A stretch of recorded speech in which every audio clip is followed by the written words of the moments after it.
Good morning, everybody. Nice to see you all here this morning, and welcome to everybody who's joining us online later in the day or week, whenever you get round to it. So, lovely day again today, and nice to see the chapel's really full as well today. So it's good to see lots of faces here. Let's just have a word of prayer as we start this morning. Lord, I just thank you for the wonderful weather that we're having at the moment, Lord. Thank you that we can enjoy the outdoors and all of your creation, Lord. Help us to remember to give you the praise and the glory for what we see, Lord, and what we can enjoy.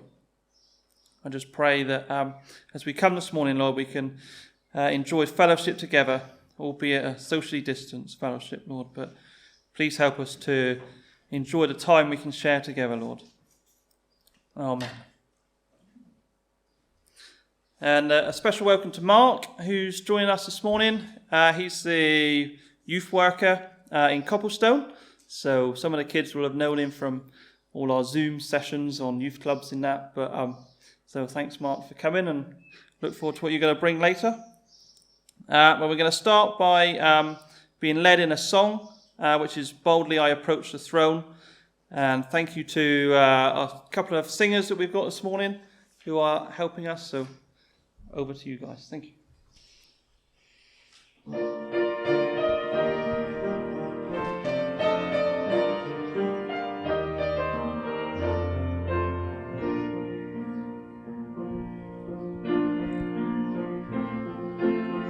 By grace alone somehow I stand, where even angels fear to tread, invited by redeeming love, before the throne of God above.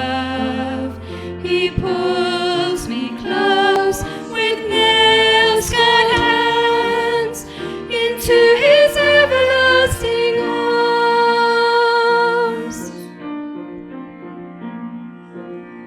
When condemnation grips my heart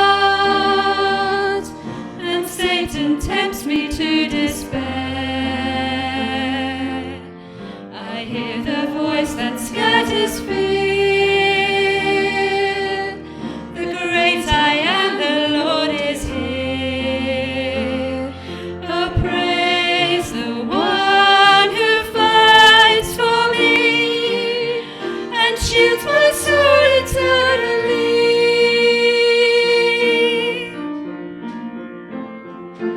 Boldly I approach your throne. Blameless now I'm running home. By your blood I come, welcomed as your own, into the arms of majesty.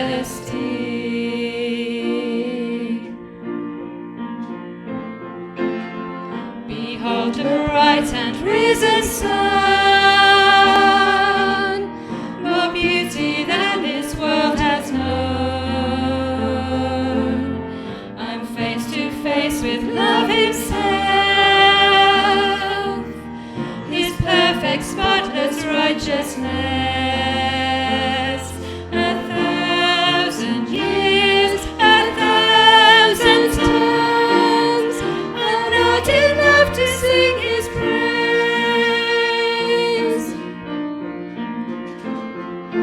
Boldly I approach your throne. Blameless now I'm running home. By your blood I come,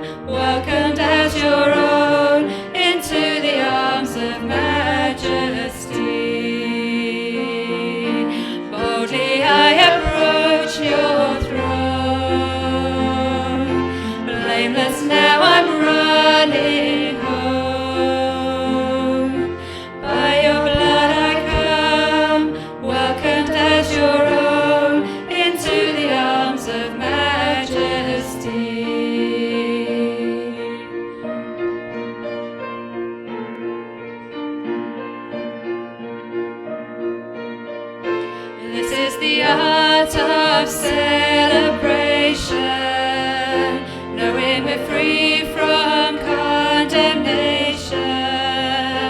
Oh, praise the one who made an end to all my sin. This is the art of celebration, knowing we're free from condemnation. Oh, praise the one who made an end to all my sin.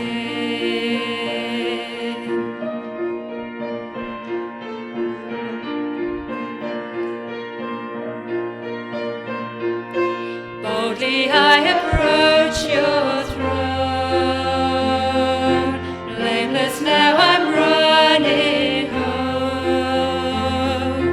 By your blood I come, welcomed as your own, into the arms of majesty.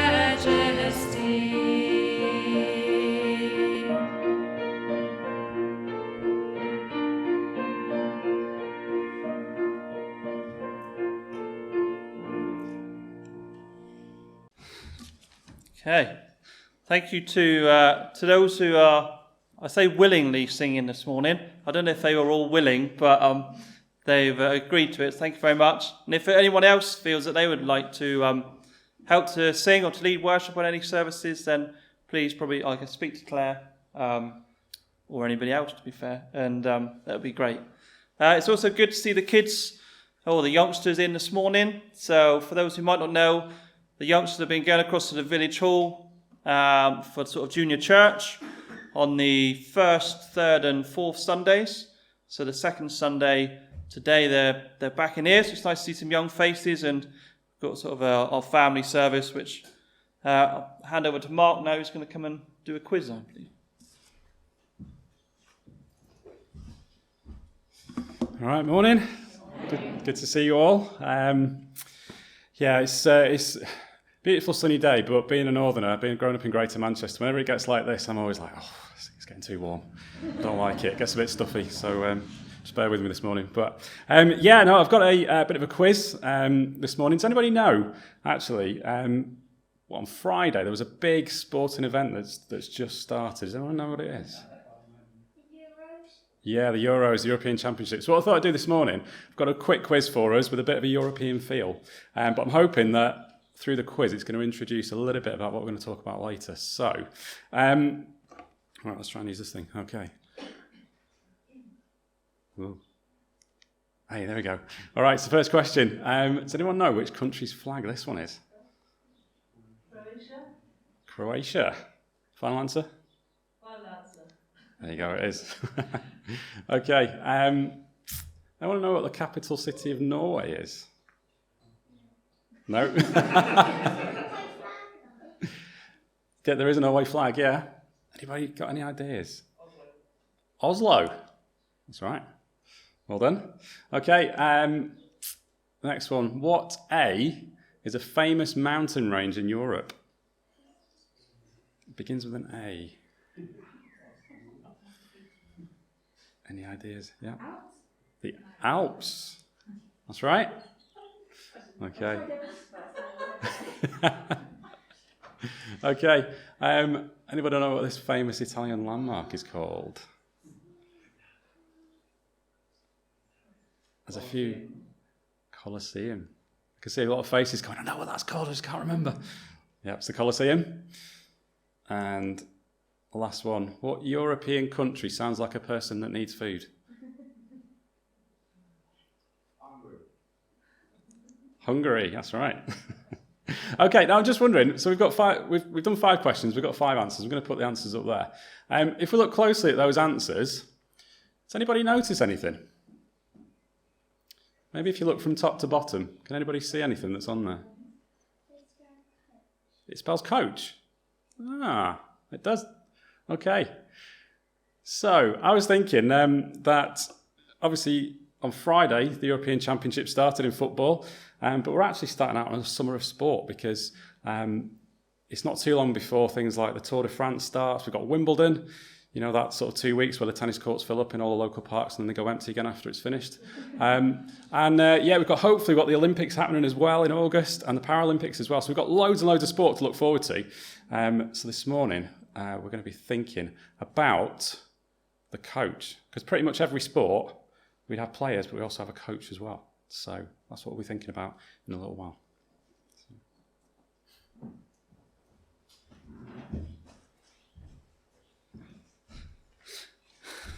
Okay. Just wanted to give a little update as to sort of things that have happened this week. So Friday night we had Prime Youth Club for like the primary school age, and we were actually able to meet all together outside. So we went up to the park in Morchard. So where it's been on Zoom for the last year, it was really nice to actually get outside and have a bit of fun outside and enjoy the sun. So there was, probably about 15 children who came along. Some of them who had never been to sort of a live event before. So that was really good that we could actually meet together and do that. So that was good. And then also this week, there was the over 70s event that happened. So I got someone in to come and say something, and I thought, who's best placed to talk about the over 70s event? So David is going to come and talk to us about the over 70s event. We'll be inviting Stu next year. Just so he feels in place. The over 70s, or affectionately known as the oldies do, was held on Thursday. It was Thursday, wasn't it? Yeah, Thursday. Got to check with the boss. Went from 3 till 5, roughly. 23 oldies turned up. Nearly all the oldies that were eligible could come, so that was really good. And I think they found it really nice to be able to see face to face somebody else and have a good old chat about whatever they wanted to chat about at the time. And went well with scones and cream and jam, in that order, because we're not Cornish. Anybody Cornish was banned. We don't have stuff the wrong way around with cream and jam. So anyway, good time was had by all. So there you go. Well, so I've been told. I was one of the organisers. It's a shame about some of the waiters, though. And You want something next time? just a thank you to Merv and Shirley as well for hosting that event. It's nice to be able to meet up in person, isn't it? Actually feel that we can do some normal things again, so that was good.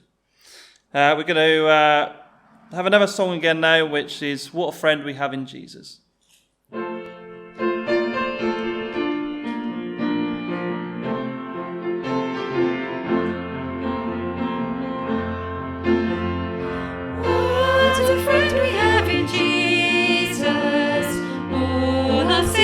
To bear, what a privilege to carry everything to God in prayer.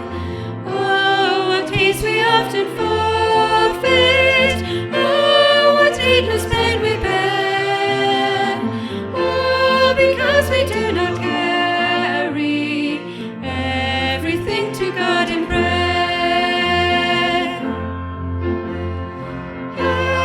Trials and temptations, is there trouble anywhere?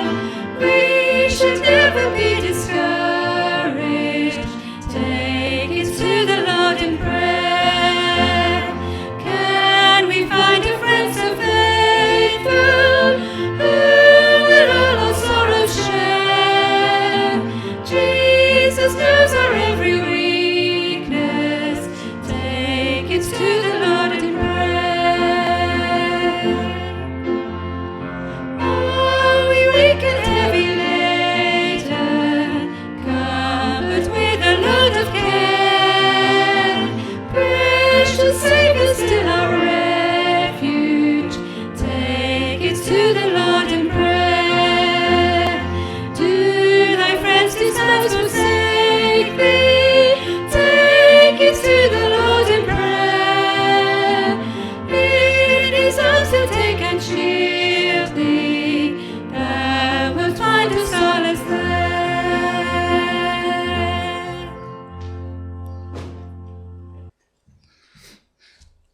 Okay, that song talks about taking things to God in prayer. So for many of you, maybe you might not have ever heard of a person called Christian Eriksen until last night. Some of you still might not have. But so we were watching the football last night at home with the kids, sort of thing, and we've had this debate about like how many games we're allowed to watch in a day, sort of things. A bit on. I wasn't watching it. We, you and the kids. Yeah. Yeah. So we're having a debate about can we get away with 3 a day for games? So Rachel's trying to barter us down to 1, but we're staying at 3 for the time being. We're watching the game, and then so it's a chap called Christian Eriksen who plays for Denmark, who unfortunately collapsed on the pitch yesterday, and the medics came on, and he sort of needed some urgent treatment. And the bit that struck me was that sort of on the TV, and then on sort of all the social media and that was a lot of people saying that there were players that were praying, there were people in the stadium that were praying, all online people were posting about prayers being with his family and friends, etc.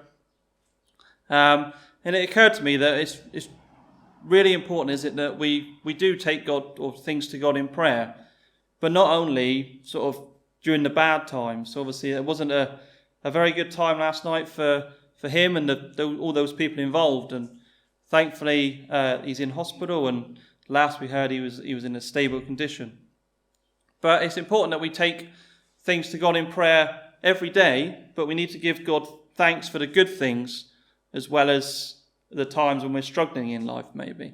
So what I thought we would do just for a couple of minutes this morning, so just either in your sort of your little family groups, or if you're able to turn to the person to your side or behind you, is just to have a couple of minutes just to sort of share, is there anything that you could pray for or you want to give thanks to God for, whether what's happened in the last week or two or what you've got coming up.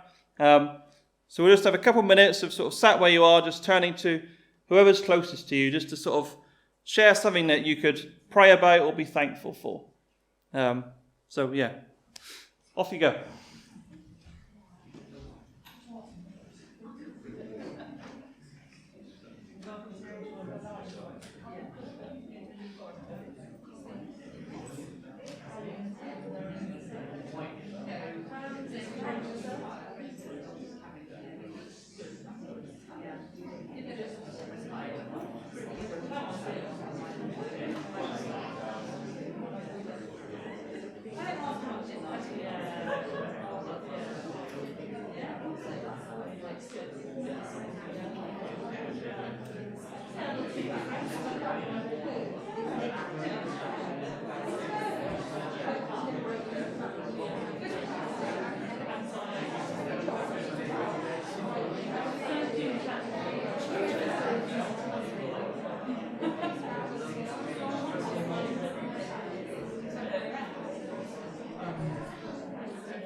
Okay, I feel slightly bad stopping everybody chatting. And do feel free to carry on outside or to send a message or something if you want. But let's just have a quick prayer just to close the time.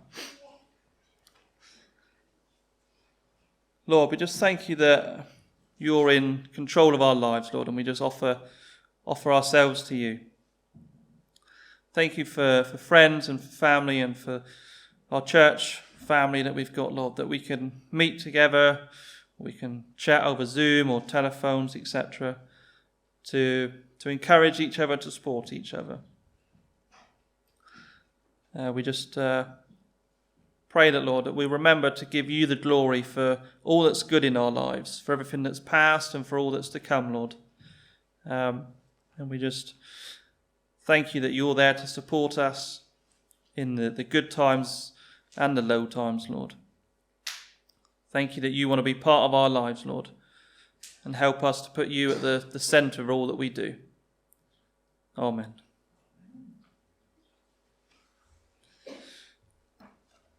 Okay, our reading this morning is Hebrews 4, and it's verses 14 to 16. Jesus, the great high priest. Therefore, since we have a great high priest who has gone through the heavens, Jesus, the Son of God, let us hold firmly to the faith we profess. For we do not have a high priest who is unable to sympathize with our weaknesses, but we have one who has been tempted in every way, just as we are, yet was without sin. Let us then approach the throne of grace with confidence, so that we may receive mercy and find grace to help us in our time of need. Okay, and we're going to join now for Amazing Grace, and then I will hand over to Mark, who's going to come up and take on. Thanks, Mark.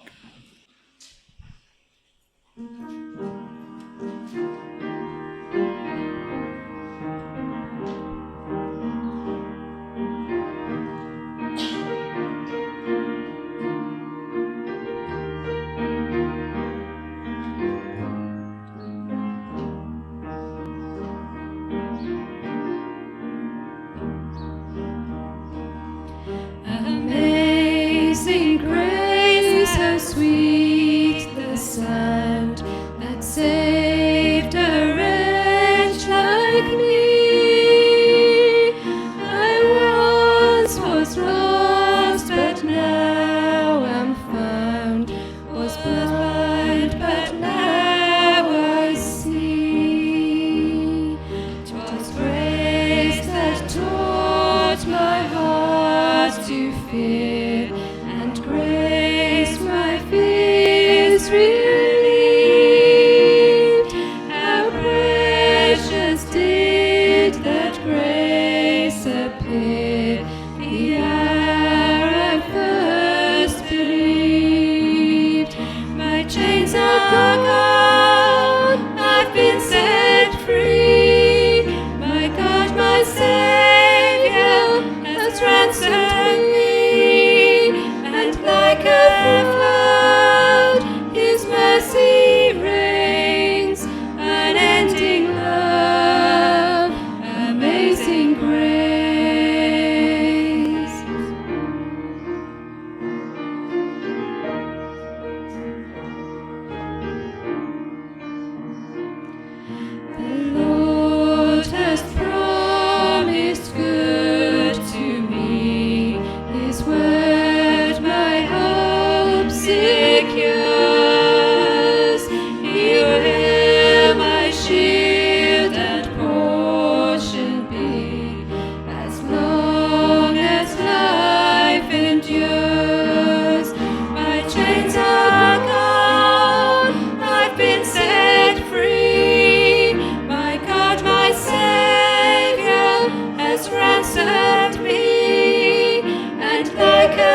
Okay. So it's really nice to be here with you this morning. Something a little bit different, which is really good. So I actually moved down to Copplestone with my family, back end of January last year. Managed to move into our house about 2-3 weeks before the first lockdown. So that was good timing. But yeah, before I moved to Copplestone, I used to work for a Christian charity called Ambassadors Football, and I was actually a football coach. The reason I'm sharing that with you is because every time I read this passage that the Stuart's just read from Hebrews, it reminds me about a coach. And so this morning I thought I'd talk to you not just about any coach, I want to talk to you about the greatest coach. Because obviously, being a football coach from a coaching background, I've obviously learned a thing or two about the role of a coach. And I'm aware that often when, I used to go around to different churches and start to talk about football or even sometimes sport, there were people there that just went, oh no. And they'd switch off. And, any time like the European Championships happens or the World Cup happens, probably not at the moment, but people used to set up football-free zones. For me, I think that 3 matches in a day is more than reasonable. So, but yes, I'm aware that obviously football isn't everybody's cup of tea. But we're a tea-drinking nation. So fortunately this morning, I'm going to talk to you about 3 things that if you take the first letter, it spells out tea. Okay, so just bear with me. Now, the first one I want to talk to you about is trust. To be a great coach, you've got to be someone that your players trust. Okay? In the start of that passage in Hebrews, it talks about holding firmly to the faith we profess. Now, trust is kind of, when it comes to God, we've got to choose to trust God every day. When it comes to coaching, okay, coaches will often, before a game, they will set out for their players. They'll set out what we call a game plan. Basically what that is they just talk to their players and they say, guys, this is what we've got to do to try and win this match. And they'll say, these are certain things I want you to try and do. And if we do that, we're probably going to win. Or hopefully we'll win. It doesn't always work. But more often than not, for the good coaches, it does. Now, players then have a choice. Okay, it's not just a question of, all right, off we go, everything's great. Players then have to choose, am I going to listen to my coach and actually do what he's asked me to do? Or am I just going to go off and do my own thing? And having been a coach for quite a few years, sometimes it's a bit of both. But what sometimes happens that I've noticed that happens is when the players actually really listen to their coach and they put into practice what the coach has asked them to do, actually, things actually go a lot better. More often than not, they realise, actually, if we do what our coach says and we win the game, they start to trust their coach a bit more. And so they listen a bit more. And in the next game, they do what the coach says. And if they win the game, it's like, oh, this guy knows what he's talking about. I'm going to listen. I'm going to do what he says. Now, for me, the greatest coach is Jesus. And actually, for each of us, he's given us a game plan as well. A game plan of how to live our lives. And we can find out all about that by reading our Bibles. But when I first started coaching, one of the first trips I did with Ambassadors was up to a place called Aberdeen. It's the far north of Scotland. The only thing you need to know is that it's freezing, especially in October. Now, the first year I went there, we had a memory verse for the week, and it was all about the wise and foolish builders. From Matthew 7. Therefore, anyone who hears these words of mine and puts them into practice is like the wise man who built his house on the rock. And when the winds blew and the streams rose and the storms came, the house stood firm. But the guy who built his house on the sand, because he didn't put, he's like the guy who didn't put Jesus' words into practice, his house came crashing down. Okay, so it's not just about reading about God's game plan for our lives. We've got to put it into practice. Just like the players have got to listen to their coach and put into practice what he's asking them to do, or she's asking them to do. That's what it's like for us, following Jesus, our greatest coach. We've got to put into practice the things that he tells us. But it's brilliant that we've got this game plan in the Bible. So we can find out, it's not like he leaves us guessing, we can find out all about what he wants us to do, which is amazing. So firstly, a great coach is someone that we can trust. Okay, we've got to make that choice to actually put into practice what Jesus tells us to do. Okay, now secondly, I've noticed that great coaches are often people who have experience. Now, I'm not talking about someone who's been a coach for 40 odd years and done it all their lives. No, the experience I'm talking about is actually certainly in the football world, you see that often the best coaches are people who've been there and done it as a player. Okay? Now, my favourite team, I'm not ashamed to admit it, is Manchester City. I grew up in a house that, we were in more of a Man United area where I grew up, but with my mum being from Liverpool, couldn't get away with that, so I supported City.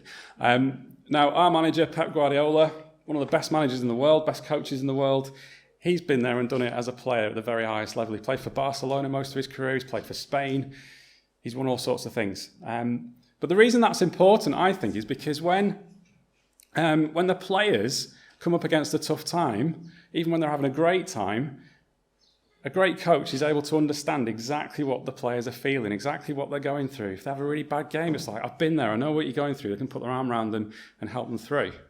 And as we read in Hebrews, we don't have a great high priest who's unable to empathise with our weaknesses.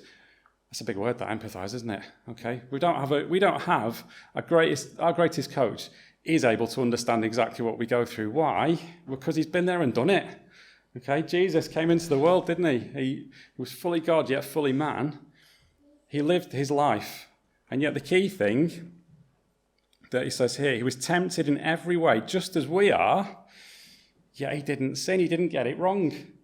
Okay, and that fills me with so much hope, so much encouragement that actually I'm following Jesus. I'm following someone who's been there and done it. He knows how I'm feeling in every situation. He knows what it's like to have family and all the great things there are about that, and also the tough things that can come with family. He knows what it is to just struggle with your friends. He knows what it is to have great friends. He knows everything about our lives because he's been there and done it himself. So a great coach is someone we can trust, someone who has experience, but lastly, someone who is approachable.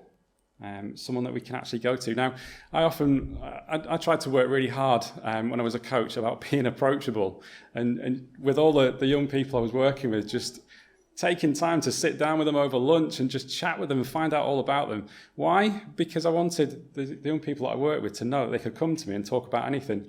We often hear about coaches who do so much more than the sport that they're involved in. I was quite privileged to work a few times with a guy called Brian Irvin, who used to play football. He used to play for Scotland, and he played for Aberdeen. And the guy that signed him for Aberdeen was a certain Alex Ferguson. And one of the things that struck me when I was interviewing him once in front of the kids, he said that actually the great thing about Alex Ferguson was that he wasn't just his coach.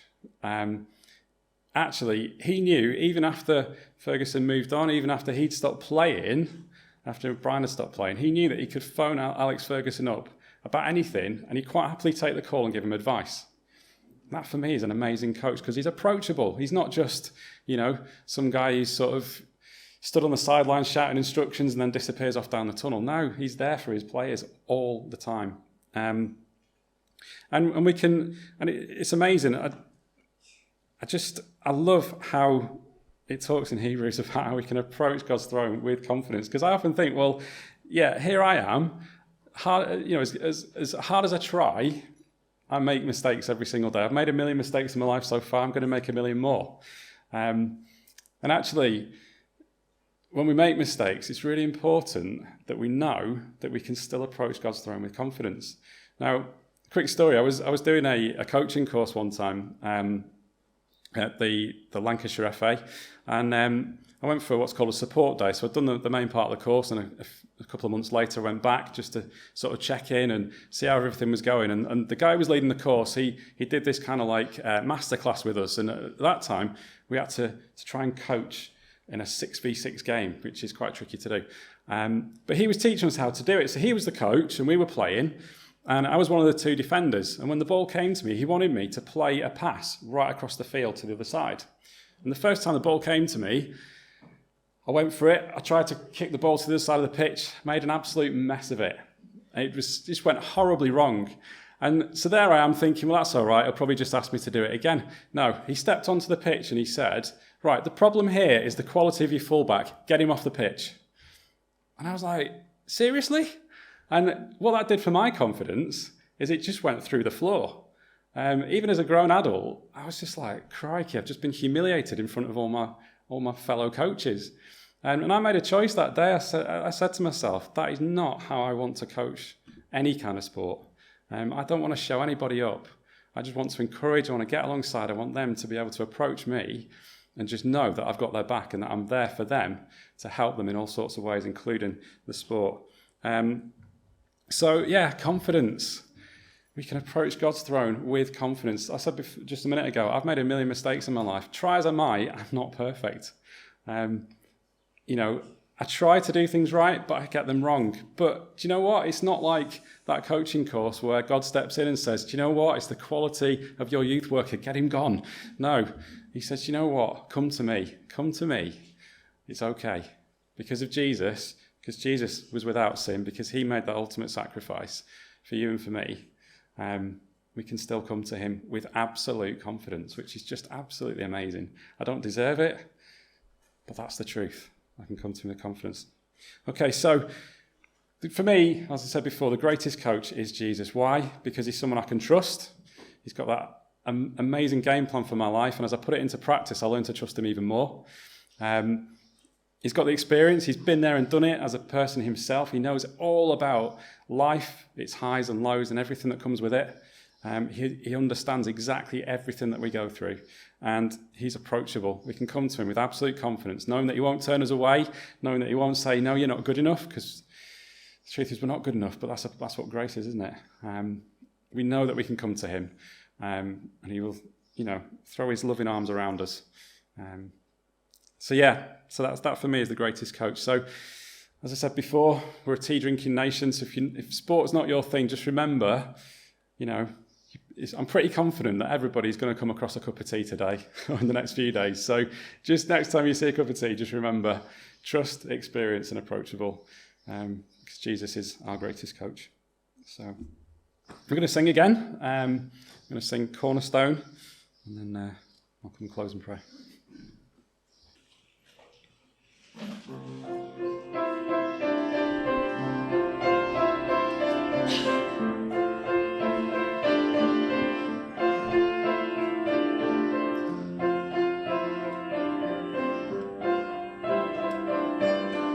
My hope is built on nothing less than Jesus' blood and righteousness. I dare not trust the sweetest frame, but wholly trust in Jesus' name.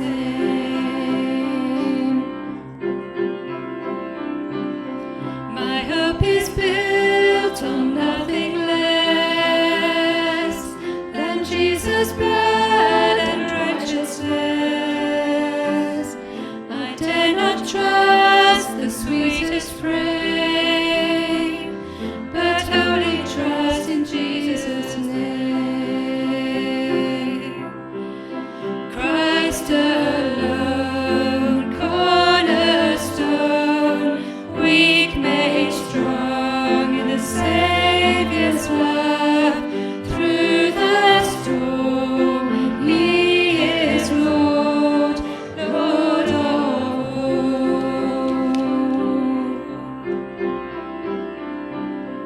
When darkness seems to hide His face, I rest on His unchanging grace. In every high and stormy gale, my anchor holds within a veil. My anchor holds within a veil. Christ alone, cornerstone,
Okay, let's pray. Father, thank you for just being able to meet together this morning. Thank you that you are an awesome God. You are a God who we can trust with absolutely everything. And that as we put our trust in you, I thank you that trust grows because we realise that the way you ask us to do things really works. It's not always easy, but it works. And thank you that you're a God who is not sat a million miles away, not able to really fully understand us. You do understand us because you've been here and lived life amongst us.